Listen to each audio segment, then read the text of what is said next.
Ever wonder how mathematicians deal with infinity? Or how they manage to make sense of quantities that seem to be growing or shrinking indefinitely? Infinity, it's a concept that pushes the boundaries of our understanding, posing perplexing problems in the realm of mathematics. It's like trying to count the stars in the sky or measure the depth of the ocean. So how do mathematicians tackle this enigma?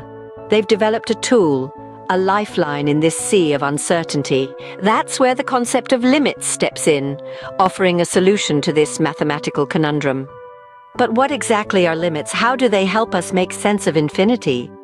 Well, imagine you're on a journey and your destination is a specific point. However, you only cover half the distance to that point with each step you take. Technically, you'd never reach your destination, right? But you'd get closer and closer.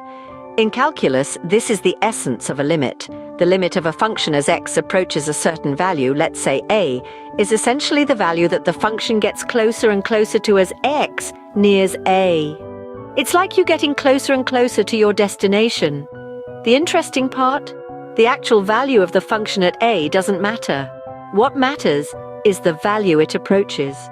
Limits in this way allow us to peek into the infinite by focusing on the journey, not the destination.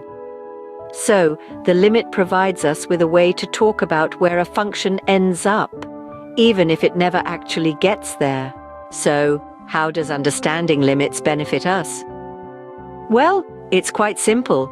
Grasping the concept of limits is like acquiring a secret key to the universe.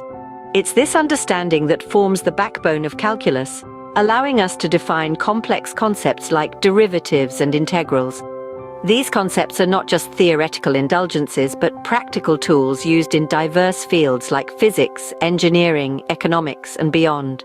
So next time you encounter an infinity, don't despair. Remember, there's always a limit to tame it.